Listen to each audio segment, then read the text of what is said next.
Please stand for the Pledge of Allegiance. I pledge allegiance to the flag of the United States of America and to the republic for which it stands, one nation, under God, indivisible, with liberty and justice for all.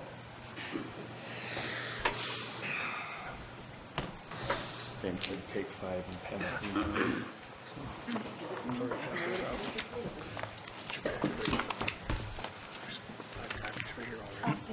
Lisa, please let the roll call show that Councilmember Walton is absent this evening.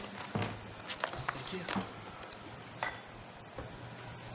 Mr. Mayor, do you want to entertain a motion to excuse Councilmember Walton? Yes, please. I move to excuse Councilwoman I'll second. Walton. All in favor? Aye. Aye. All opposed? Motion passes. We'll move on to the approval of the agenda this evening.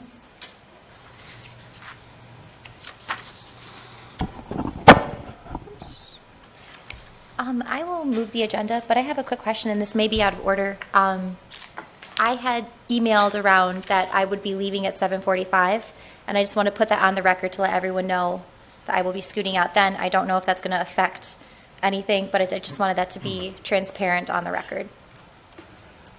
But yes, I moved the agenda. I move the agenda. Second? I moved it. Oh, you had? Oh, okay. I'll second that. All in favor? Aye. Aye. All opposed? Agenda passes. At this point, we're going to open the floor for public comment. Recently, we've had a change in our public comment conduct, so I'm going to read the new rules verbatim. Members of the public may speak at a council meeting upon recognition by the mayor. Public comment may only occur during periods designated on the agenda for public comment or a public hearing. A person may speak for up to 2 minutes during each of the 2 public comment periods on the agenda items or non-agenda items. Waivers of the time requirement may only be granted in the discretion of the mayor, and waivers to speak at a time other than designated comment period may only be granted by the council. Any person wishing to make a presentation longer than 2 minutes or requiring audio-visual equipment is asked to contact the city clerk requesting to appear on a future agenda. A person may only address the council from the podium. Only one person may occupy the podium at a time. All remarks are to be directed to the mayor and council. Speakers are not to engage in direct dialogue with other meeting attendees. Any person who violates the rules of conduct, disturbs the peace at the meeting, and/or interferes with the meeting may be warned, ordered to be seated, removed, and/or ticketed. This summarizes Council Resolution 04-18. The complete rules, including guidelines for considering waivers, are available in the City Council chambers and from the city clerk. At this time, if anyone would like to speak, please state your name and address.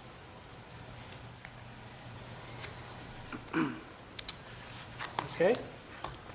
We'll close the public comment, and at this time, I would like to hand the floor off to Mr. James Vitrino and to lay out the groundwork on the process for our city manager candidate interviews this evening. Thank you very much, Mayor. I appreciate the opportunity to present candidates this evening, Council, and I appreciate your indulgence for these interviews. I think we're at a very important stage in our process. I just remind the public and City Council our goal this evening is to review the qualifications and fit for 5 candidates for the position of City Manager, with the opportunity to schedule a second round interview or a final round interview for a later date that we'll talk about at the end of the meeting. So the goal is not to choose a city manager this evening. The goal is to review the qualifications, hear from the candidates, and narrow your field down to a number that you would bring back for another interview. Very important to keep that goal in your mind throughout. Hopefully you've been provided and got around the table there my memorandum with instructions as well as notes with question types and specific follow-up types that would or would not be allowed, as well as the prepared questions that I would ask council members to ask this evening. I also provided the questions and note sheets. There should be a stack going around, enough for everyone to take at least 5, so you do have one for each candidate. We will stay at about 45-minute max for candidates. We will have about a 10-minute window in that, and I will simply respectfully move through that window and ask candidates to close. And we may miss a question, but I doubt it. I think we have the right number of questions for the cadence of interviews. We do have a break scheduled, but I know with one council member potentially not being able to be for the last interview, if we want to stay on an accelerated schedule and go through that break, I leave that to the discretion of council. The candidates I anticipate will be here in advance of their time, and we can certainly not be beholden to the schedule as printed, but do be beholden to the time limits for the council members. I want to tell the public I do have comment cards that I'll be placing, and I'll remind them after each candidate goes in the back, and you're certainly welcome to please take a comment card. Provide notes, since there will be no public comment during or in between the interviews. Provide notes on the comment card, and I'd ask that you bring them up and leave them with me. I will provide them to City Council. Depending on the number, likely I'll be able to do that before you begin your deliberation. At the end of your 5th interview, we will have time to deliberate, all in open session, consistent with Michigan law, and discuss how we can facilitate reducing the number of candidates for that final round. Are there any questions for City Council, from City Council, before I introduce the first candidate? Yes. Councilmember Kurtzwell, go ahead. Thank you, Mr. Mayor. When I came into the chambers, there were already questions placed at my desk, and now I have 5 more. So are these different from what was already placed here? They should be the very same. I provided the questions at your desk. I think you had 1 copy. We provided the additional 5 sheets so you could have 1 for each candidate and keep your notes No, on those. there's 5 copies. Great, then somebody did double work. I brought them Okay. and they were placed there before you by administration. Okay. Just, Councilmember it was a little confusing, so I just wanted to clear that up. Thank you. Thank you. Councilmember Kennedy, go ahead. No, Judy provided the copies that were at the desk when you sat down, Maggie. So those were already here. Thank you. Thank you. Great. Well, our first candidate this evening, and I won't give any preview or of the candidates. The first question does allow for them to introduce themselves pretty broadly. So I'd ask, I know Thomas Scribola is here, if he could please go to the hot seat, which is the seat directly opposite me, with the kind water bottle there for you. I'll ask the mayor to begin with the first question, and then the questions will go down the council line. And Tom, welcome, and thank you so much for your time. Thank you for having me here tonight. Hi, Thomas. Just to be clear on council, what we're going to do here is I will start with the first question. We're going to go to the left. It'll ladder back to Councilmember Kurtzwell, Councilmember Richards, and then so on. Okey doke. We have your background materials in front of us, but would you please begin by reviewing your professional career path and career goals? Additionally, based on your knowledge and understanding of the city, how are you a good fit for the city, and how is the city a good fit for you? Thank you. Yes, that's a great question. To start with, a little bit of a review of my curriculum vitae shows you that when I started off in my career way back another century, I was on a city manager track. I had liked the idea of being a city manager in a small, medium-sized city, and started off in a small rural community called Cassopolis down in the southwest corner of the state as village manager, pretty much straight out of college. And spent about a year and a half there, put together budgets, put together trial balances for audits, all the day-to-day operations. And because we were a general law village and had a small budget, wasn't much staff, so I was, I guess, the queen bee and the worker bee all at the same time. So I had a chance to cut my teeth with a lot of detail. But also some big projects. For instance, wired up the 3 buildings with networking capability, new server, new ERP software for the village. They've been using a homegrown product for a while. That was working okay, but we upgraded all of that. And also $2.3 million of loans and grants to rebuild the water system, which was infected with some nitrates. So that was neat because not only did we improve the health and safety of the community, but we also replaced some roads which need some replacement.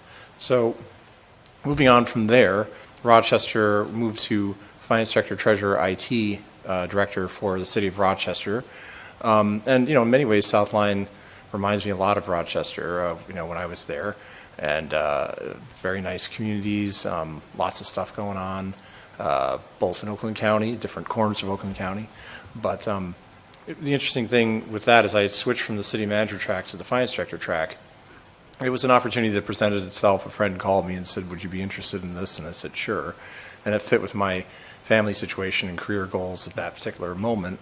And so I did that for 9 years, and again, real hands-on management, prepared everything from tax rolls to delinquent settlement to journal entries to trial balances on the finance and treasury side. And on IT side, again, kind of did that network thing. We were a wireless city hall in the sense that we had no computing whatsoever. So we had an opportunity to build a brand new system there, which was really exciting. And did a major expansion, oversaw the design and construction of a major expansion of City Hall, including the public safety facilities, emergency dispatch, 911 trunking, the holding cells, and the whole Megillah. So it was pretty exciting stuff. And moving on from there, from a real kind of hands-on, kind of medium size, if you will, small government, to the city of Kalamazoo, again, had some professional contacts say, look, you should really look at a bigger community.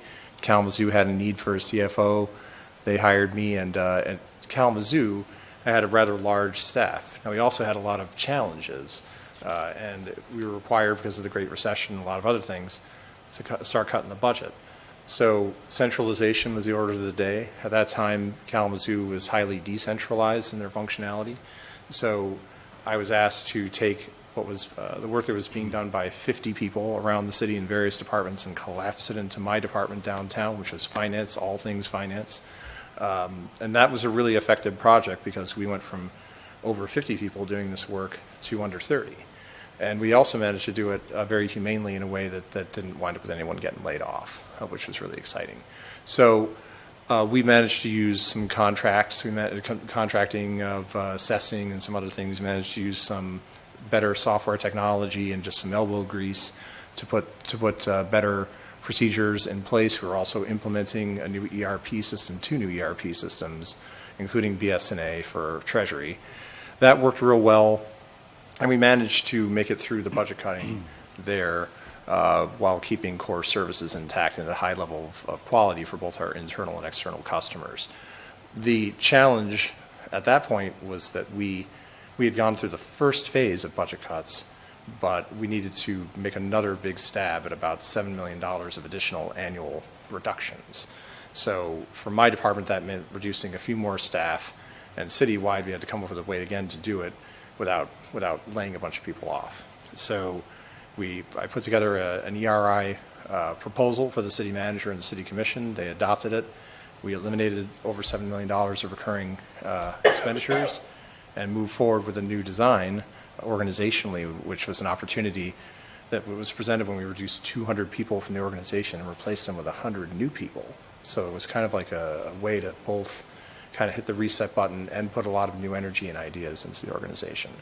So when the new city manager came on board, it was an opportunity for us to kind of complete that process of implementing this new organizational design, but also to get over the hump of the broken municipal finance model in Michigan, right, that we're all familiar with, where all the restrictions on our revenues make it kind of hard to thrive as a core community.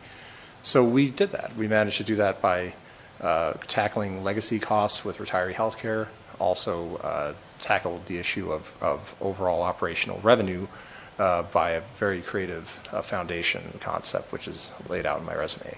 So some of those very large, big picture kinds of concepts, it may not be readily, obvious how to apply stuff like a $100 million OPEB bond to fix Kalamazoo's legacy cost problems, how that applies to South Lyon when you've got that pretty well in check. But put it this way, if it's a municipal finance question, I've pretty much done it all by this point. Thanks to Kalamazoo and thanks to all the trouble that we've had in Michigan with the Great Recession, we've had to tackle a lot of creative solutions and deal with a lot of problems. So there's really, and looking at South Lyon, it looks and feels quite a bit like the kinds of things we were doing in Rochester when I was back there. And so it seems to me to be a great fit, that there's no problem that could be too big for me to be able to understand the dollars behind it, the operational needs behind it. Just a quick glance, at the financial statements of South Lyon would indicate that, it might be a good idea to get together with the engineering staff and look at a kind of a long-term plan for capital replacement, and just to see, what the overall concept is for everything from streets to water to sewer. We tackled that in the last couple of years in Kalamazoo with the new public services director, who is an engineer, and put a new model in place that really moved the community forward and moved the city commission forward to a new place where it was no longer, we're going to do a couple of $1 million in a cloud of dust every year. We're going to really look to what the vision is for our community from the standpoint of basic services and basic infrastructure, and get the community to buy into a new vision. And so that was a very exciting project that took a number of years to really come to fruition, because we needed to get everybody on board. So it starts with the master plan, which I see you folks put in place a couple of years ago. And I think that's an exciting way to kind of tie all those different threads together.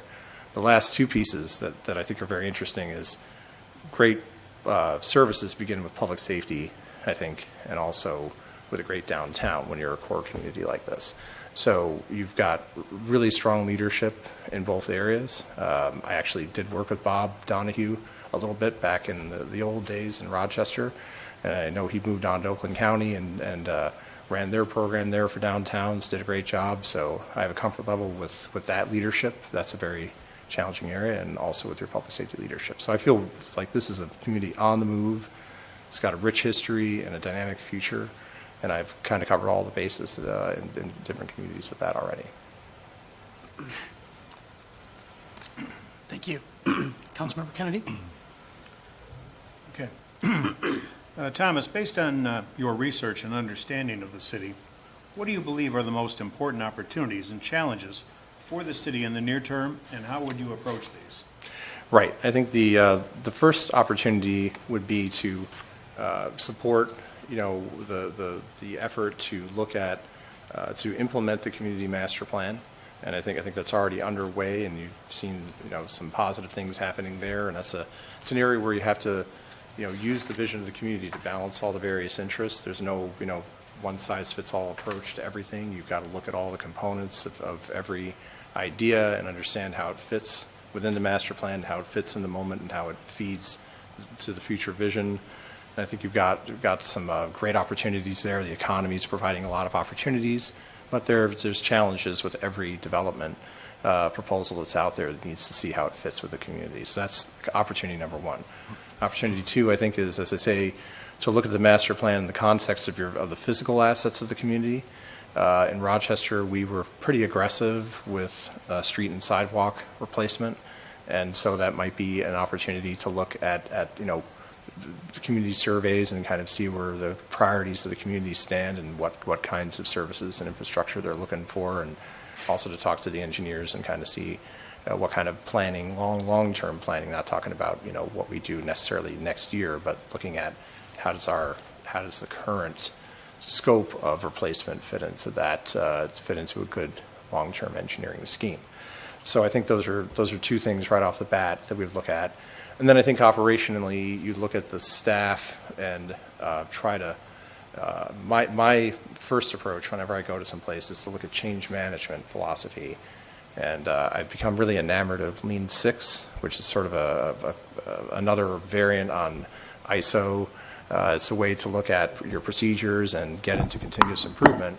And by having a change management policy and philosophy, you can encourage staff everywhere, from the clerks right on up to the city management, right into the city council, to look at the different ways that we do things, whether it's pushing paper, or whether it's issuing permits or whatever, to see, okay, how can we do this more efficiently? How can we do this better?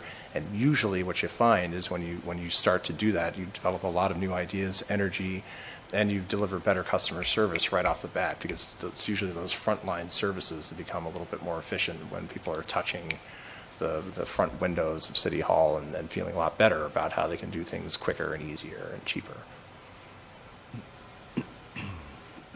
Okay, thank you. Councilmember Friesen? Mr. Scarbola, is that how you say it? Sure, or you can call me Tom. Okay. Please describe the process you would follow to comprehensively evaluate the current operations of the city and develop innovative improvements. Right. Well, I think I just segued right into that one, didn't I? So I'll build on my last answer just by saying that I think by getting people around the table, talking to staff, understanding what they do, how they do it, and then also soliciting their feedback in a structured way. And then I think looking at Lean Six processes in particular, they have very particular ways of looking at diagramming the process, breaking it down, looking at failure mode analysis, and so on.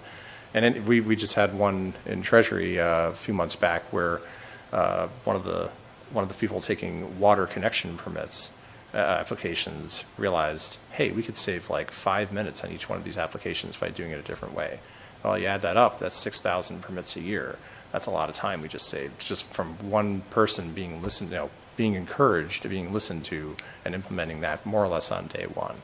So I think that's number one, just getting that energy going so that people feel like, no matter where they are in the organizational structure, they can make a difference. The number one thing Lean Six or ISO people will tell you is change management processes are best employed by somebody looking at their own process, going with what they know best. And then, when you can build cross-collaboration teams, then you can get that bigger slice of the pie, that bigger energy around bigger subjects. But you start small, build confidence, build capacity to use the process. Then you start to roll more people into the process as you go forward.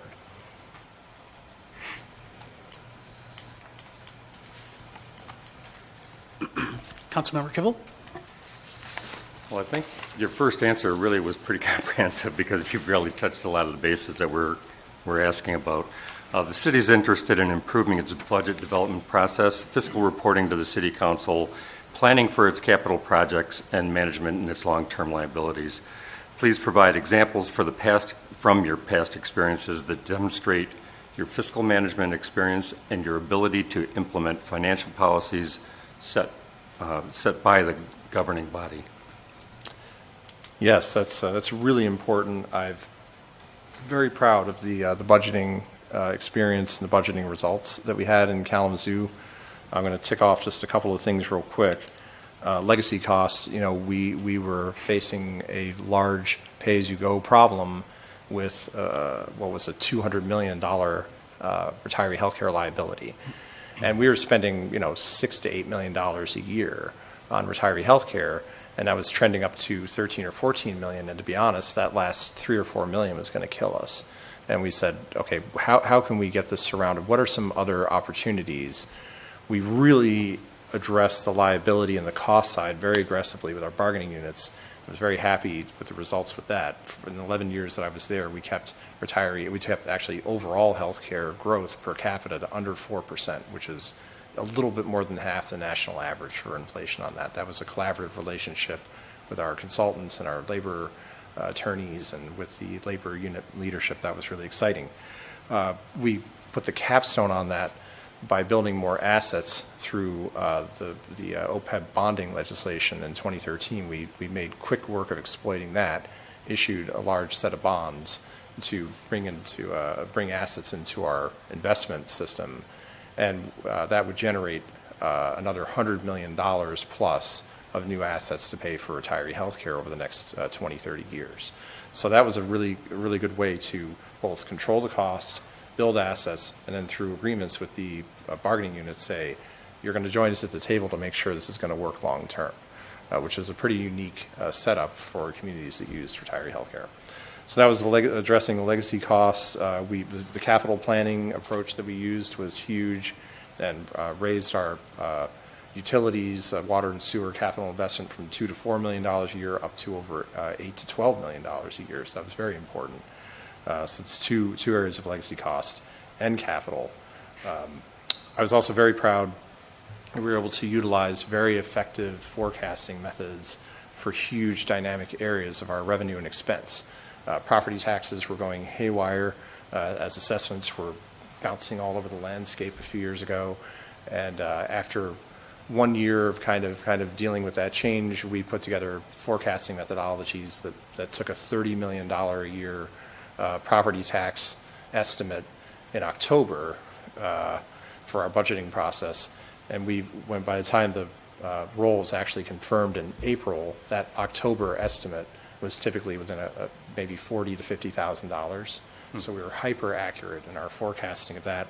Healthcare, a $17 million healthcare estimate, we were able to get that within typically about $200,000 or $300,000. So those were ways in which we utilized very effective forecasting to build very effective fiscal plans that people believed in, to the extent to where when the Foundation for Excellence was formed and these very wealthy donors wanted to put $500 million into our investment system for the future of the community, they said, how much do you need? And I provided them with that estimate. They accepted that estimate, and that included our projected fiscal gap going forward of $4 million a year that was also accepted. So we built credibility with the community and with the leadership of the community over the years by having extremely effective forecasting and fiscal projection methodologies. So I think dragging that back to the budget real quick, one way that, the budget's made up of a lot of line items and how much you spend on office supplies, how much you spend on car allowance or whatever, right? Well, we took a look at that and said, there's got to be a different way that we can bring that back to our community's goals and how we fulfill our goals, right? It's not just about how much money you spend on this or that, it's about what you're doing with it. So we employed priority-based budgeting from the Center for Priority-Based Budgeting, which is a way of looking at all the line items and such in a programmatic way. And there are a number of cities around the Midwest that are starting to get into this. So we turned 8,000, 9,000 line items into about 500 programs to present to the city commission and to the community to say, here's what we're actually doing with your money, and here's the results that we're going to look to achieve according to our master plan, and here's how we're going to measure it. So those are the kinds of things that's a work in progress. Those are the kinds of visionary approaches that we were working on to try to translate a very wonky budget, into something that actually made sense to somebody sitting at their home going, okay, that's nice. Well, when are you going to get my potholes patched, and when are you going to take care of my sidewalk and stuff like that? Councilmember Kurtzwell?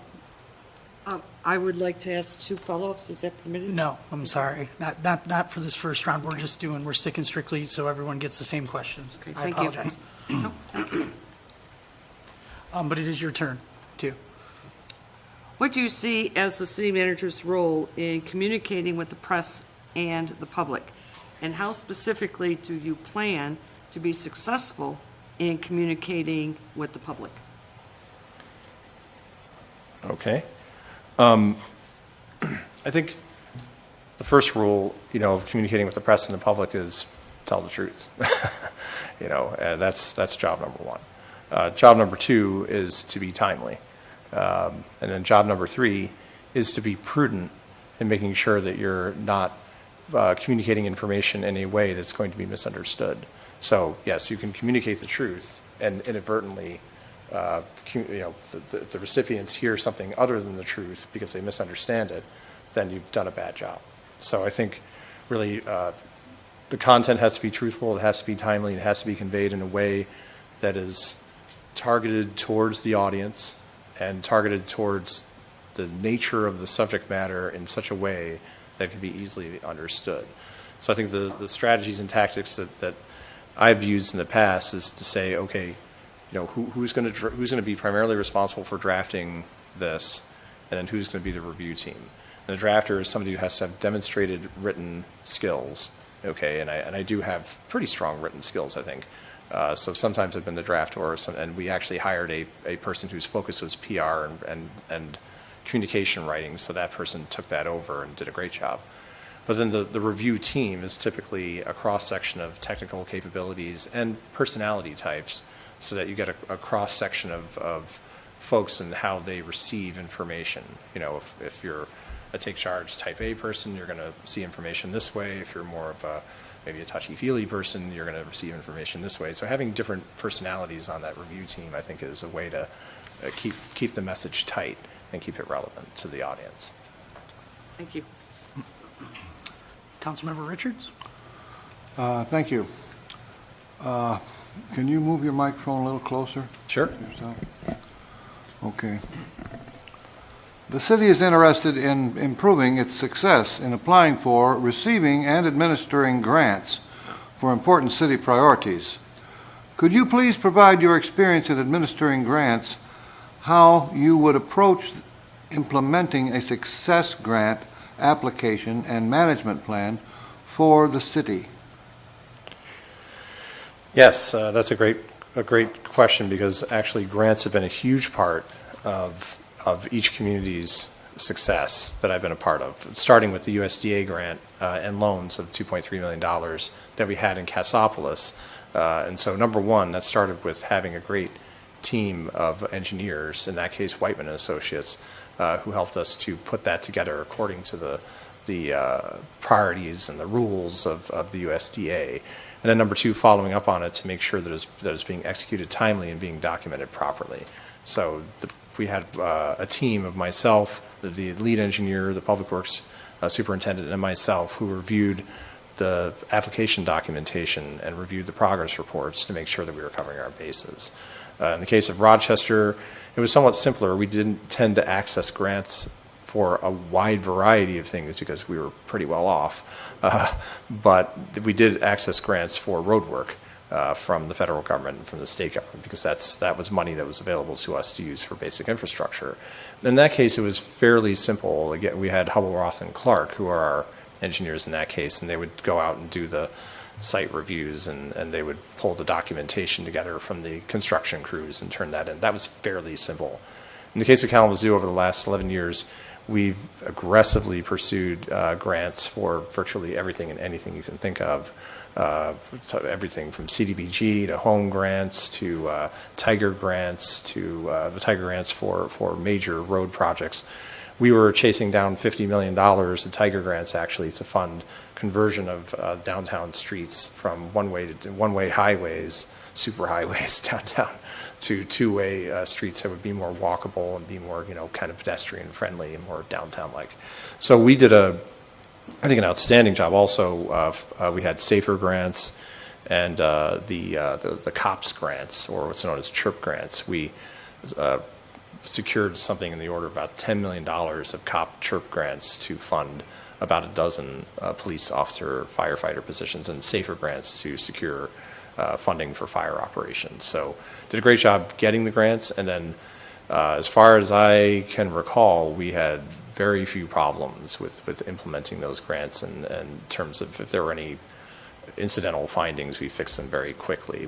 We had staff. Our methodology was to have staff embedded in the departments that had particular experience and expertise in those grants. So in the case of engineering, we'd have a person in the engineering department who was our engineering guru on the road grants. In the case of CDBG home grants, we had somebody in CDBG in our community development department who was an expert in that. And our accountants downtown would coordinate with them and make sure that they were getting whatever support from the accounting department and whatever support from our general ledger system in punching out reports. And I used to occasionally complain and say, is this, the way we're setting up the ledger, really the most efficient way to support this? And they would say, maybe, maybe not, but it works. And so we tended, if there was a question in doubt, I tended to go with our boots on the ground to say, okay, if this works for you, there's too many millions of dollars at stake to go messing with a couple of line items to collapse line items. If you're telling me this is what you need, I'm going to support you, but I'm going to keep raising the question, and we're going to keep looking at this to see if we can garner some efficiencies. So eventually we brought the auditors in to look at all those line items, and they did collapse them down after a thoroughgoing review, and it made it somewhat more efficient and effective for us. So we did really good work in getting a wide variety of grants and not getting dinged for non-compliance by our grantor agencies. Thank you. Please describe the process you would utilize to recruit and select talented staff. Yes. Our process depended on the position. Just 1 second. Excuse me. If we had, for instance, a cashier position, the idea that our treasury folks had was, well, we want to hire people who are going to stick around. because we hate to have all the staff turnover, right? Have to keep retraining people. Well, the problem with that is you have people who feel stuck. Like, well, this is all I'm going to be able to do with the city is be a cashier. So my philosophy in that case with line level positions was, let's see if we can hire some people who have some mobility, so that when they get into that cashier position or clerical position, they have a career path. And let's have each division in my department rather, develop a career path program for each employee, each position, so that we're not, we don't have people feeling like this is all they do and they're going to wait, 20 years to retire, but they're really looking forward to that next job, that next opportunity. Even if it's not with the city, that's not the ideal that we, raise people up and train them to work someplace else. But even in that case, there's an energy behind that would work. So I think the we had strong success, I think, in really transforming that line staff recruitment process and getting people with, who are looking for associate's degrees or bachelor degrees or some way of advancing themselves. With managers and executives, the approach there, I think, has to be a lot more creative in the sense that just peppering the job boards with postings, really isn't the most effective way to do it. You got to get in there in the trenches. You got to call up contacts. You got to really work your network. That's why my experience as a leader in Michigan Government Finance Officers Association, past president, committee chair, it's given me a lot of contacts around the state and also in the vendor community. And so when I've had positions open, I've called my friends and I've called my colleagues and said, can you help me? So that would be the approach that I would use for some more of those highly technical executive level positions is, yes, push all the buttons that you normally would push, but take it a step further. Thank you. Councilmember Kennedy? Thank you. Collaboration and community involvement is important to the city. Please describe how you would plan to professionally collaborate with other organizations in the community and how you would plan to personally become involved in the community.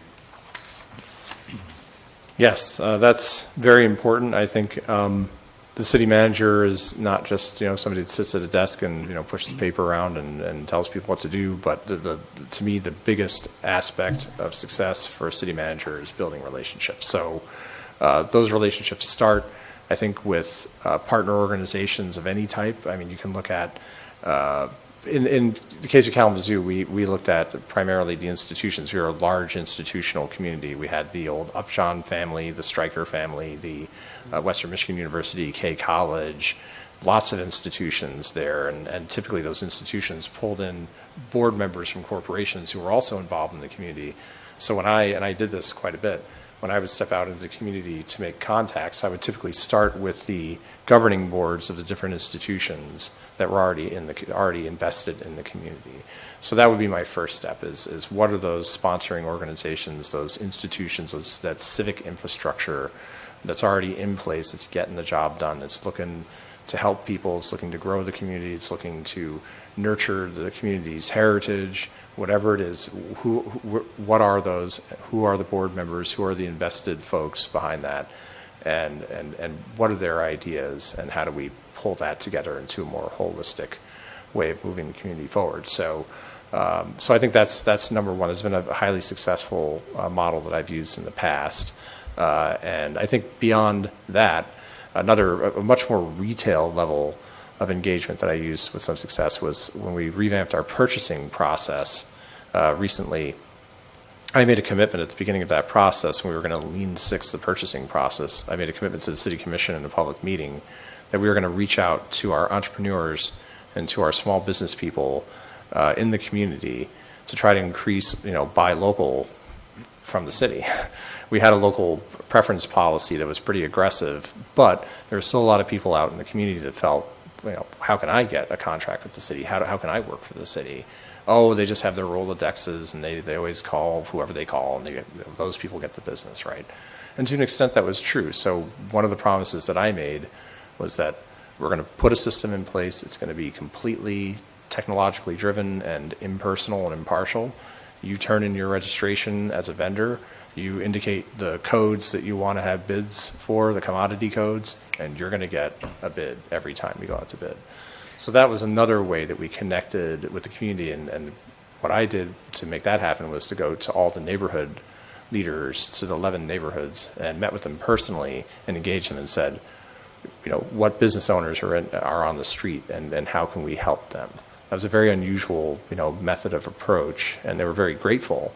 They said, well, that's not necessarily our role, but they felt very grateful, and they did actually bring a number of people back to us with questions who felt disassociated from the city's purchasing process and felt that they could get more involved. So that's something. There's a couple of different ways, I think, kind of the institutional approach and maybe more of the retail approach that can be used. Councilmember Parisian? Thank you, Mr. Mayor. If someone were to Google search you, what would they find regarding your past public positions, and is there any information or background you would like to provide regarding the publicly available information about you? I think I did that a little while ago and didn't come up with anything too remarkable. There was a picture of me making a presentation on legacy costs a couple of years ago where it was February and I looked kind of pale and sickly. I wasn't too happy about that. I also looked about 20 pounds overweight. I wasn't too happy about that either. But no, I don't think you'll find anything too remarkable out there.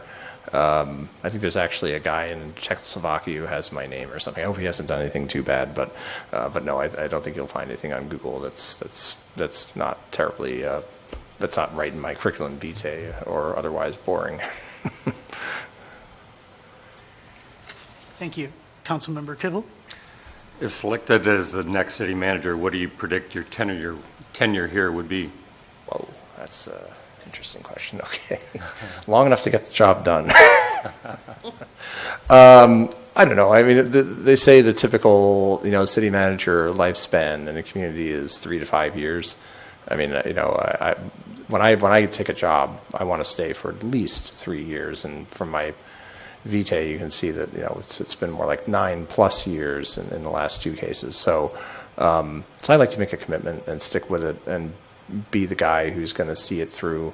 I would certainly anticipate that I would be here for at least 5 years and long enough to see us through a few cycles of capital projects and trying to get that long-term plan in place, and the master plan would be up for another renewal in a couple of years. So those are the kinds of big picture items that I would certainly want to see all the way through during my tenure here. So it would take at least 5 years, I think, to not only to put it in place, but to start to see the long-term fruits of that come to bear. So, Thank you. Thank you. Mr. Petrino? Thank you. We'll give a few minutes. Mr. Scarola, if you have any questions, maybe to address specifically to the mayor. We want to try and contain this part to be relatively short. Sure. But this is a two-way interview, if you will. We've had an opportunity to speak about the community. You've read a lot about the community. But if you could just give you a brief moment, if you have any final questions for the mayor about the community. Well, I'll just ask a really straightforward question that I always ask, which is, what do you think are the real strengths of this community, of this organization? What really charges this community up and moves it forward? Well, I would tell you that the strength of the staff here in the community is very team-oriented. We're looking for leadership. The community, in my eyes, and several of us here, is really on the cusp of some great things. We've just seemed to, in the past, not been able to take advantage of that. Now, whether that was for people in certain positions or just not being prepared. But you'll find out that it's a very family-oriented town, blue-collar town. It's the type of town that has Friday night high school football games that are very important. And it has all the great amenities of being close to the big cities, but you got that rural feel to it still. So, and a very unique and unique downtown and a ton of potential right there with it. Yes, yeah, that's great. Yeah. And any major first priority challenges right out of the gate? Well, we do have several positions that need to be filled. We'd expect the individual that takes over this position to get their feet underneath them and aggressively look to try and fill those positions. We have many staff members that have been carrying a little bit of an extra load because of that. And It's one sitting right over there. yes, and some of them are out on our streets right now and really throughout the building. So there's a ton of potential, but there are things that need to be addressed immediately, and I would say leadership is definitely one of them. So, Thank you. yep, thank you. Mr. Scrolla, we'll give you about 3 minutes if you want to share any final thoughts before we say thank you and see you on your way. Sure, thank you. Well, I just want to really thank you for bringing me here tonight and giving me a chance to talk to you about myself and talk to you about how my skills and background and my philosophy of management and of city finances, fits with your needs. And I have a high degree of confidence, number one, that South Lyon is a great community. I know this because my sister lives really nearby and she loves it. So, and number two, I have a high degree of confidence that I have a really good skill set and sensitivity to the kinds of issues and things that you're dealing with, and also that I have a ability to see both the detail and understand dollars and that sort of thing, but also I'm a big picture guy, and I think there's a great, dynamic future ahead for South Lyon, and I'd love to be a part of that as your city manager. Thank you. Thank you very much. Thank you. Thank you very much. If I can ask council members to just stay and not take a break, we'll Yep. bring the next candidate right in. Absolutely.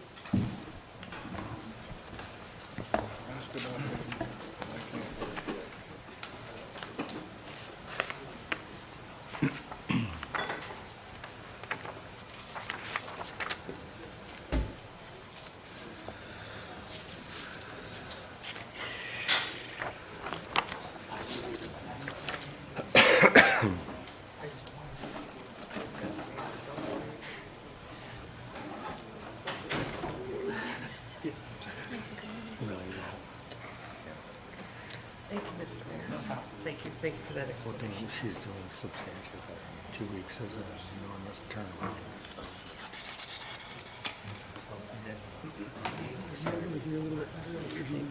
A little bit, but it still needs improvement. So That's an important thing. we had Okay. positions following the day after the ones they were going to have.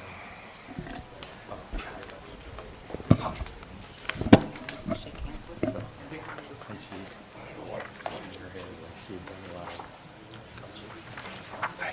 of slow. Never gets to that, like, ooh, it just went through. How do you do? She looked at herself How do you do? on these photos. Pleasure meeting. Hi, nice to meet you. Nice to meet you. Oh, I know. Okay.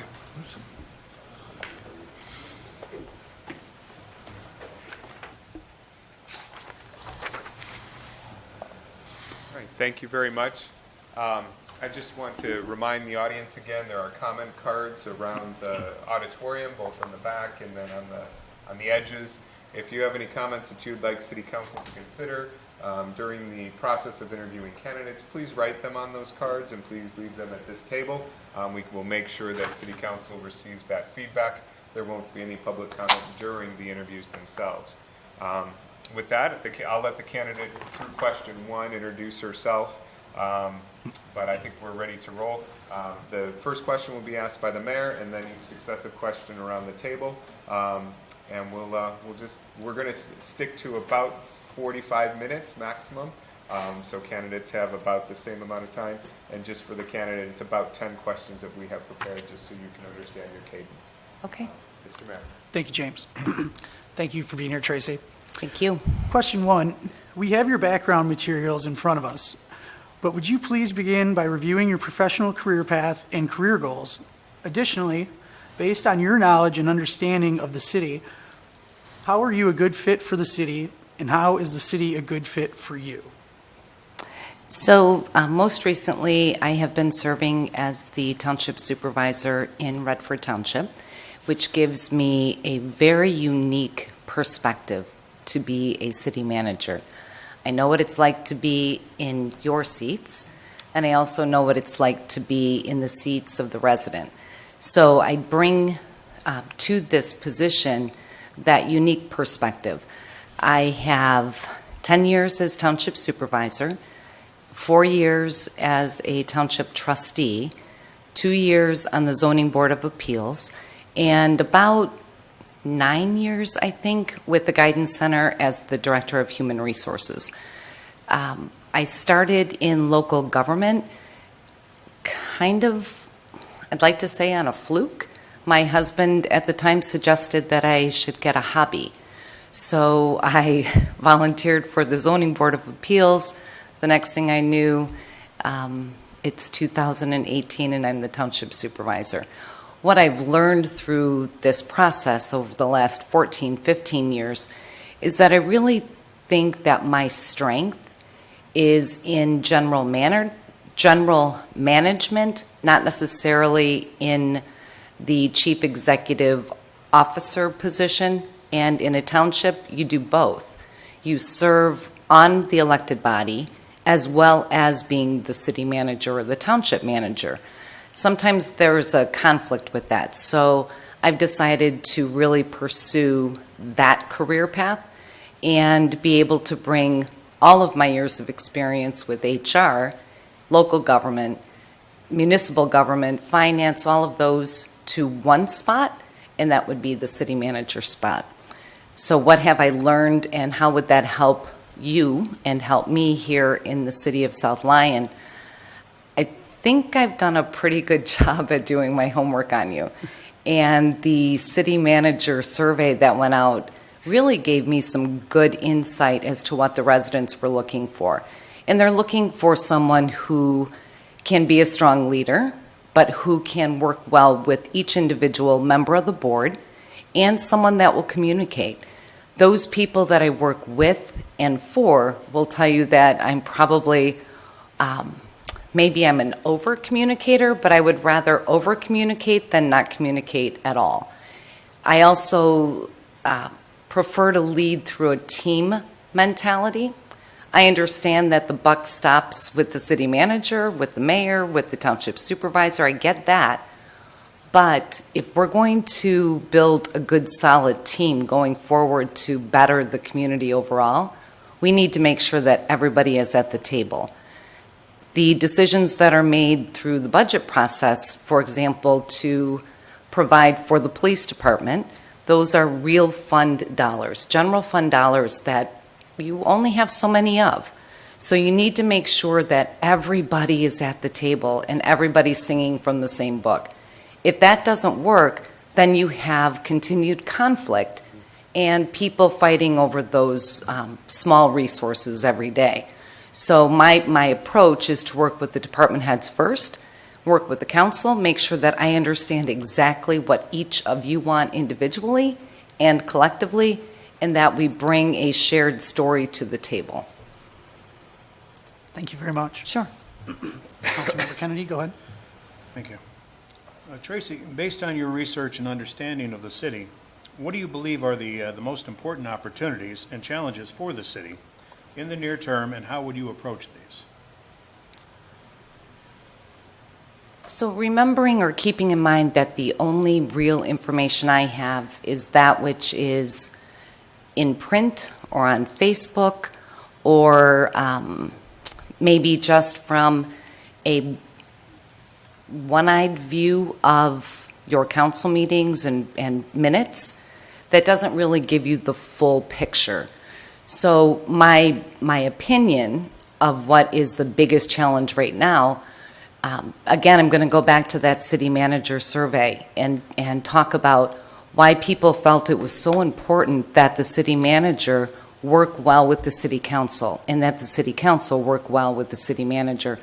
I don't know that background, but I do know that that's exactly what I'm looking for. So I can bring that to you, and I hope that you would give me that opportunity as well. The one thing I was really impressed with was your DDA director and the courage that all of you showed when you were talking about some buildings that were not maybe eager to participate as they're expected to participate in building, or I don't know if the word is building or just redeveloping their property. But that takes a lot of courage from a council person to say, we understand that they're a major property owner, but we have a plan, we have a goal, and to the DDA director, stay the course. So it tells me that you trust your director, and yet you were very clear with what your expectation was, and I applaud you for that. Councilmember Parisian? Thank you, Mr. Mayor. Please describe the process you would follow to comprehensively evaluate the current operations of the city and develop innovative improvements. That's a great question. So again, remembering that it's just one-sided, the things that I've seen so far, it's from the outsider's perspective. The first thing that I would like to do is hold a strategic planning session, specifically with the city council first, because I will report to you. You are the ones that will give me the day-to-day direction. You are the ones that will set the goal. But if we can have a collective vision, a strategic plan, which is just us, sitting, talking about the budget, talking about your goals, talking about the needs of the residents, and chart that out. What does that really look like? I am a very strategic visual thinker. If you walked into my office, you would see flow charts, sticky notes, numerical order, plus an A, B, C, dot I. That's how I think. I think in order. I think in strategy. And I believe that what I need to do is meet with you first, individually, collectively, and we need to come together with a plan. I can come here and tell you that I would love to see more flags in your downtown area. It's beautiful, by the way, but that probably isn't what you need. So for me to tell you what I would do, other than to sit and make sure that I understand each of your opinions and your goals, that's the very best I can offer you. Once we get that goal, that plan in place, then we roll it out to the residents and we roll it out to the employees and we engage them as well. So the more people that are involved in the strategic planning and visioning of the community, the better that end product will be. That whole process will take probably 3 to 6 months to engage, not the council, that's going to come very quickly, but to engage the employees and to engage the residents and to come up with a product that we can really buy into and all of us support it. That will take us a few months to do. But that's the process to determine what the city really needs and what my goals should be. Thank you. You're welcome. Councilmember Kivel? The city is interested in improving its budget development process, fiscal reporting to the city council, planning for its capital projects, and management of its long-term liabilities. Please provide examples from your past experiences that demonstrate the fiscal management experience and your ability to implement financial policies set by governing board. Even when it's unpopular. Maybe you can add that part. Yeah. Financial stability has to be number one importance. We cannot do anything unless we are a financially viable community. The way to do that is to look at your short-term goals, your long-term goals, and also look at those things that most communities have not looked at in a number of years, such as OPEB, retirements, pensions, things like that. We have to have a plan in place to make sure that we address them. My experience with that was when I was first put into the position of supervisor in Redford Township, we had a $10.2 million structural deficit. What does that mean? It means that we were literally going to run out of cash within 5 years unless we started to do things differently. As the chief elected person, I could make all the suggestions in the world to the township board and to the unions, but unless everybody bought into it, it wasn't going to work, and truly Redford would have been under the direction of an EM. I instituted a financial visioning session, which we now do annually as part of the budget process, in which we look at what are the capital needs. And is it important to buy a fire engine today, Or do we put that $95,000 aside to maybe defer some of the pension cost for next year? Capital is critical. We need good capital, we just need to spend it well and wisely. And we need to make sure, again, that everybody's on the same page and understands it. There will be opportunities where you may have a wonderful opportunity to invest in a water park, for example. And it's kind of those Amazon Prime Day sales, right? Oh my gosh, we have this great thing, we should buy it today.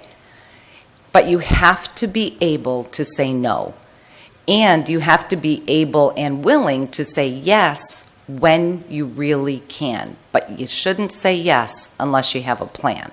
So budgeting is how I manage.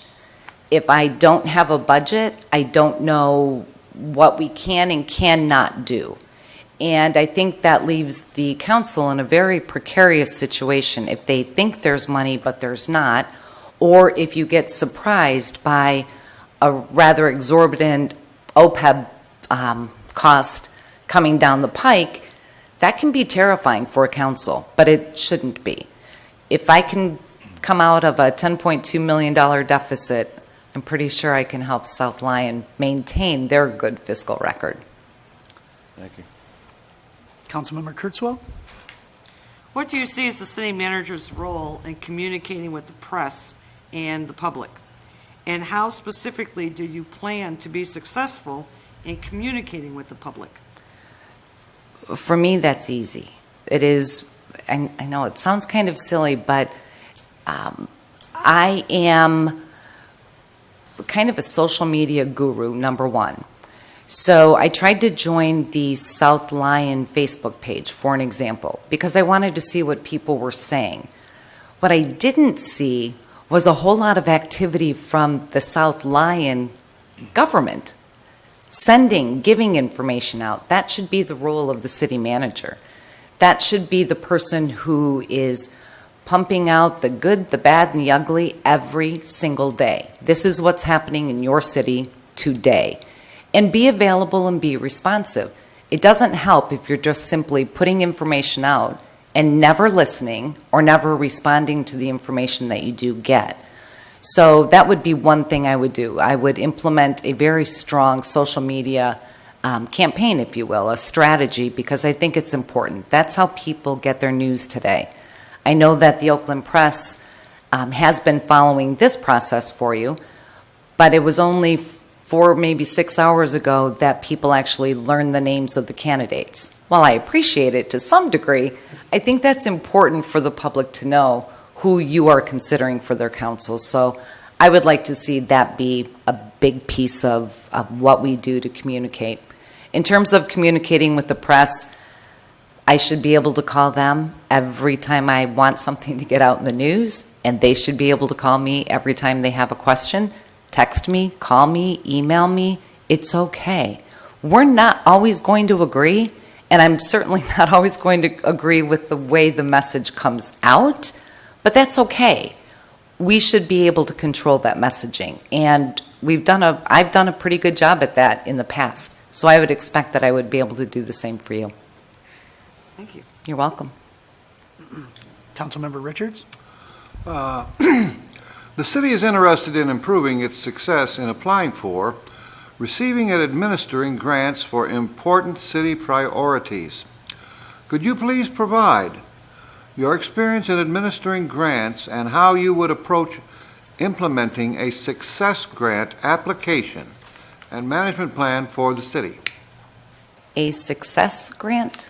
He Or a meant successful? A successful grant. Okay. No, I thought it Wasn't was familiar a with that one. That's okay.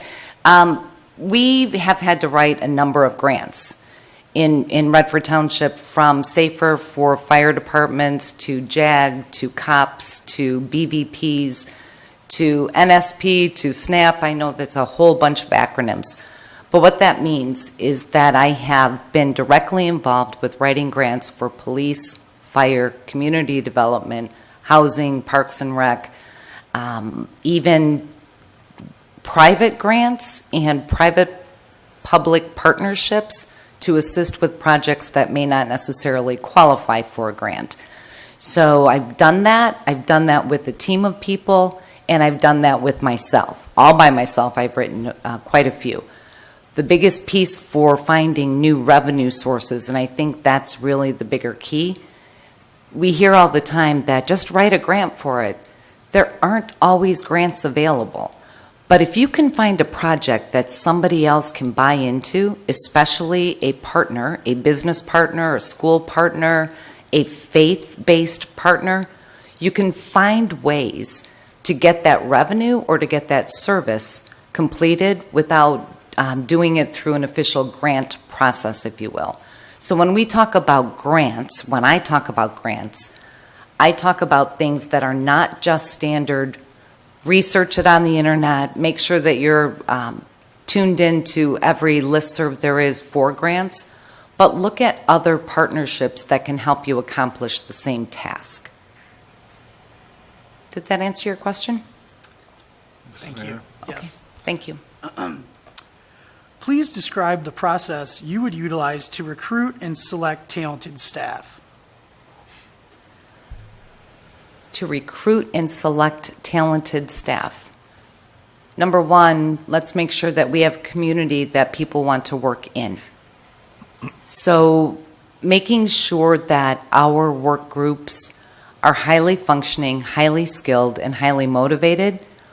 When we have that, it's a little bit easier to bring other people in who are also highly motivated, highly skilled, and talented. And I'm not saying that you don't. I'm just saying that that's one thing that we need to make sure of, that we have a really good, able-bodied, dedicated staff collectively. From there, then we have to look at what are the positions that you need most. Is it police? Is it fire? Is it board members for any type of commission or board you may have? Is it just a regular administrative type of a position?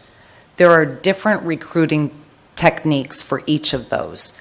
They might include internet searches. They might include direct assistance through third parties, although I don't know that you need to have third-party assistance in most of your positions.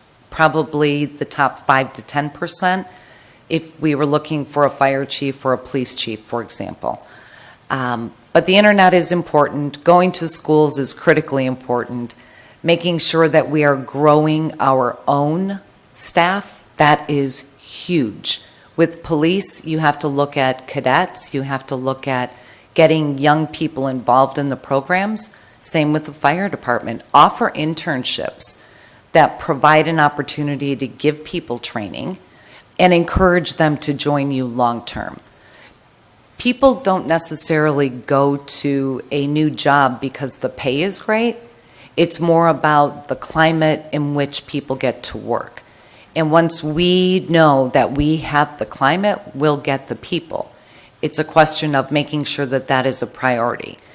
10% of the candidate pool should be the goal in terms of the interviews. So if you have 1,000 candidates, we're going to interview 10% of those people. And out of those 10%, we should be able to narrow it down to the top 3 so that the council or whomever has the best pick of the pick.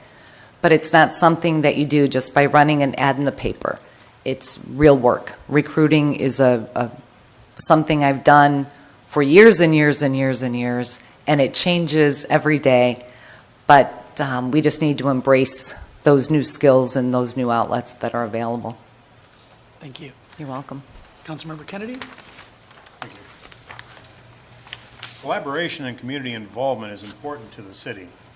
Please describe how you would plan to professionally collaborate with the other organizations in the community and how you would plan to personally become involved in the community.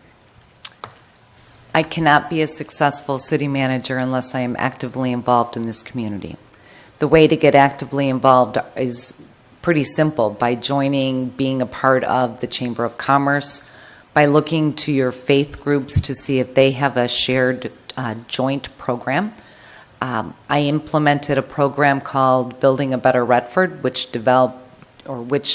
evolved into another program called One Redford, which was really a program for the police department, the fire department, and the faith leaders.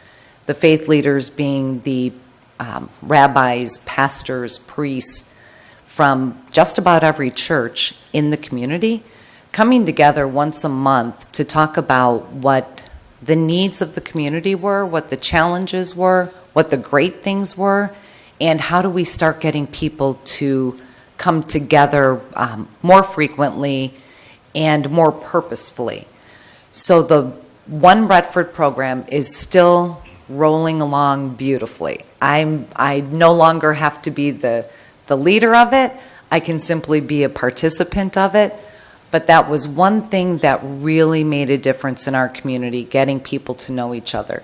So faith groups, business groups, living here, playing here, eating here.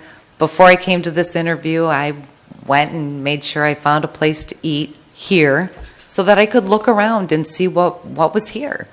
I've been through South Lyon a gazillion times, but when you're looking at an opportunity for the rest of your life, for your career, you look at things a little bit differently.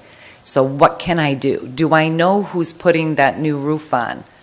I should know who's putting that new roof on as the city manager, and if I don't, one of you should. That's the relationship that we should have with builders, developers, property owners, and residents. Thank you. Thank you. Councilmember Parisian? Thank you. If someone were to Google search you, what would they find regarding your past public positions, and is there any information or background you would like to provide regarding the publicly available information about you? Well, if you Google me, you'll get about, 10,000 responses or something. And the reason, a couple of reasons. Number one, I was the first woman elected to the position that I hold now. It was a rather cantankerous election 10 years ago. So right out of the gate, you have 51% of the people that loved me and 49% that didn't. The 49% that didn't probably didn't say a whole lot of nice things about me. And then we went to the second election, and then I won again. And the number changed, but there were still people out there who would write some bad stuff. They didn't like how I led. They didn't like that I was part of a new routine. I was a change agent for sure. And that happened again, so I was elected 3 times to this spot. So each time you get elected, you bring some people that don't like you a whole lot. You have to kind of act like a duck, right? The water just kind of runs off. The bad thing is that sometimes it does hurt, so you have to check yourself in that one too. But if you were to Google me, you would find out that I am very strategically oriented when it comes to finances, that some people may take that as an affront to their department or their operation because I have had the courage to say no. And when I have said no, most times that has been backed up by the board. But sitting in the chief seat, you're the one that gets all the blame. So there was that. You would probably read stuff that is not altogether true, is not true at all. But again, those are things that I choose to not fight those kinds of fights. It's not worth it to argue over something that is totally false. I'd rather just let it go and let it go away. But you would also see things that I'm very involved with, like the 8 Mile Boulevard Association, the Conference of Western Wayne, SEMCOG, where I sat on the Task Force for Human Resources Development. Just really engaged in every community function and every county and area collective group that I could be involved with. I think that's what you would find. And I have a couple of kids and a cat and, the basic stuff. Thank you. Councilmember Kibble? You kind of alluded to it a little earlier, but if selected, As the next city manager, what do you predict your tenure would be? Well, I'm only 39-ish. No, not really.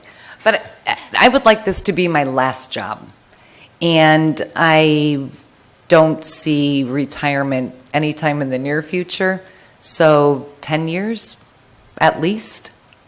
I'm not 39, but, 10 years I think is good. Probably longer than that. When does Social Security come in now? I don't even know. Thank you. Thank you very much.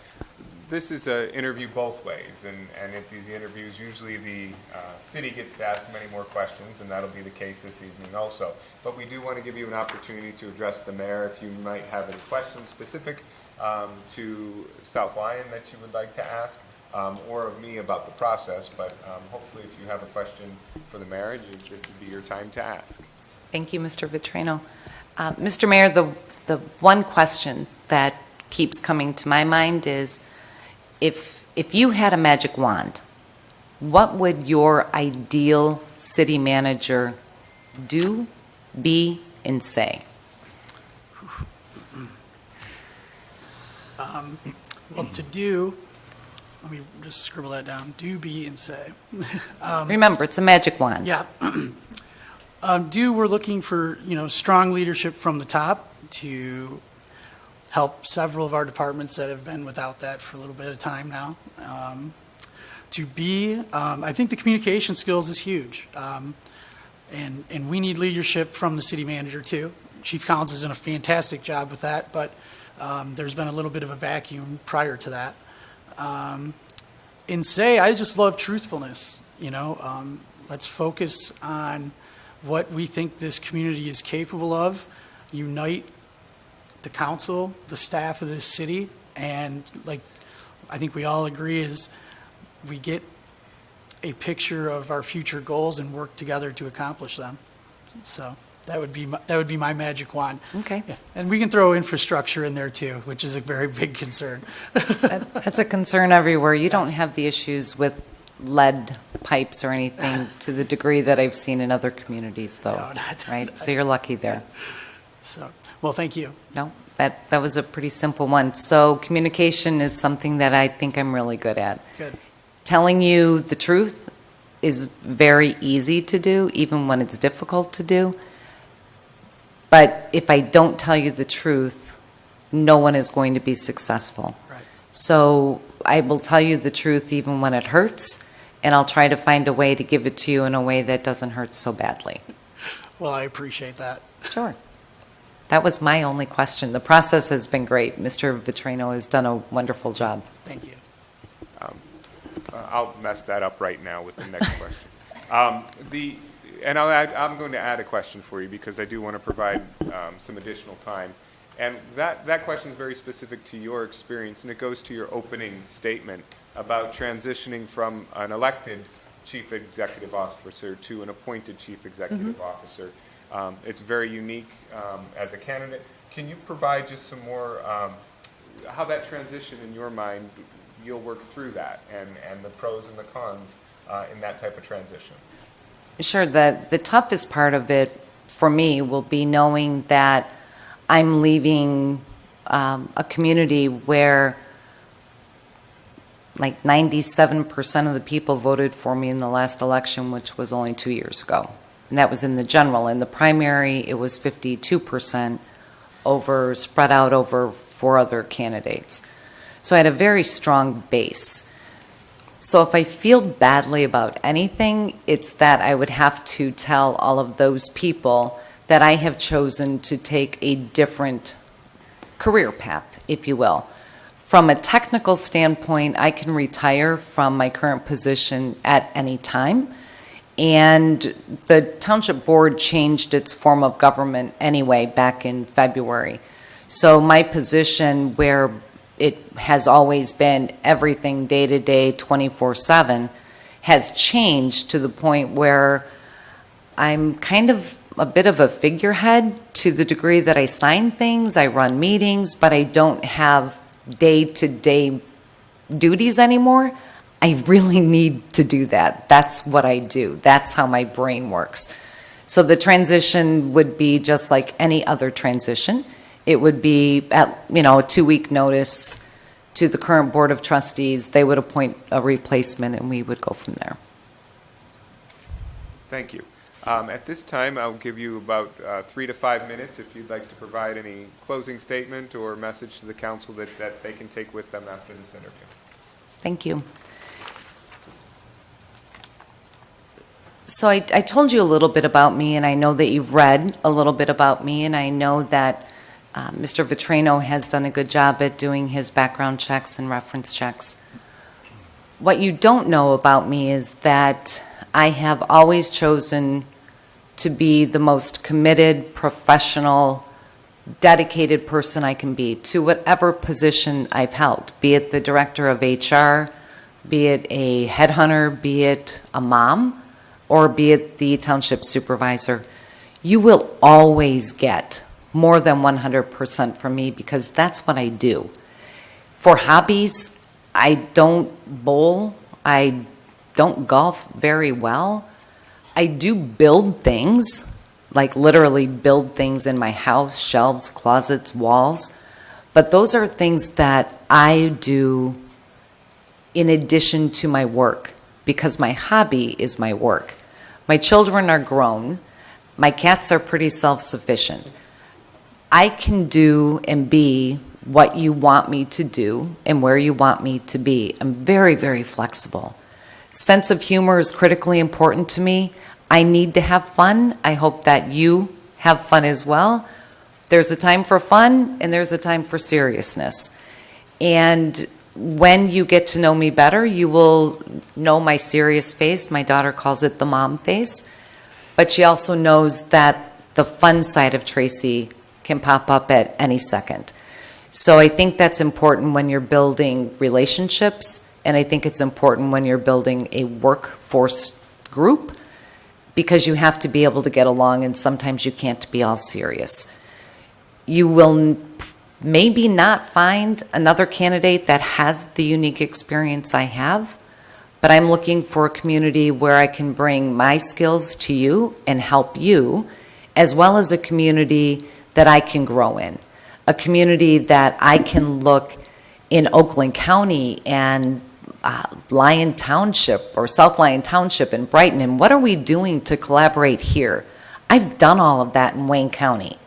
It's time for me now to go to a new group and bring those skills and see what we can stir up and make happen for your community.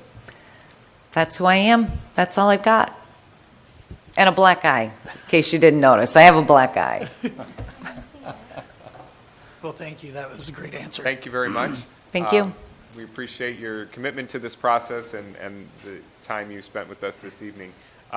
We have a scheduled break for the council right now. If our candidate is available and if council's willing to continue, we'll just continue to soldier on.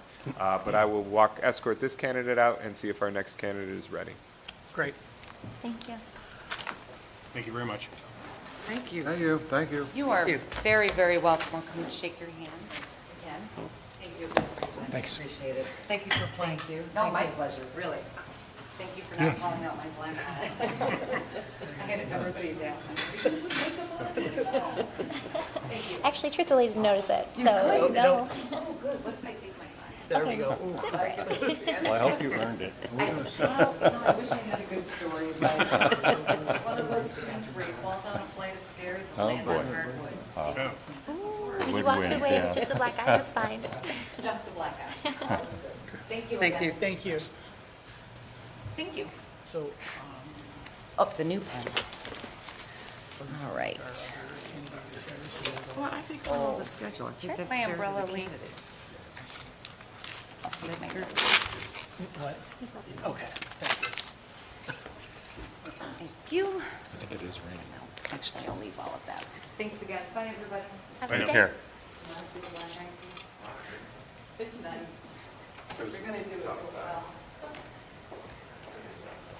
Her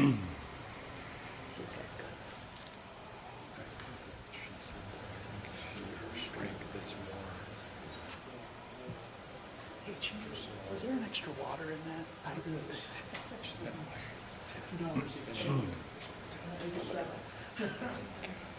Yeah, it's funny, when I was going through this whole thing initially, and you see the typos and that, I'm thinking, Good, thanks. there's like a rookie, you know, the typos and that. And there's like 3 of them, but still, it's, you know, they're like the success grant, you know, I picked up on that. Yeah. But it is supposed to be a successful grant. No, it didn't know a successful grant. Oh, well, now mine had success grants. Go to number 6. 6, oh, oops. Yeah, the last 2 did it as well, so, Do we have different colors? well, maybe that's a newer version or something. Maybe it is. I just want to do a little research.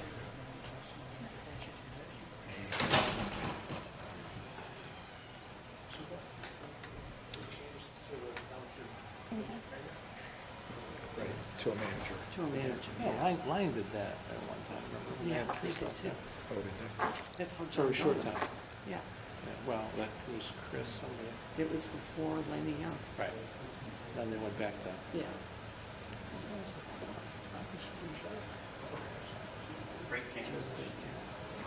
Real quick. We will take that break, please. Great. What time should we be back?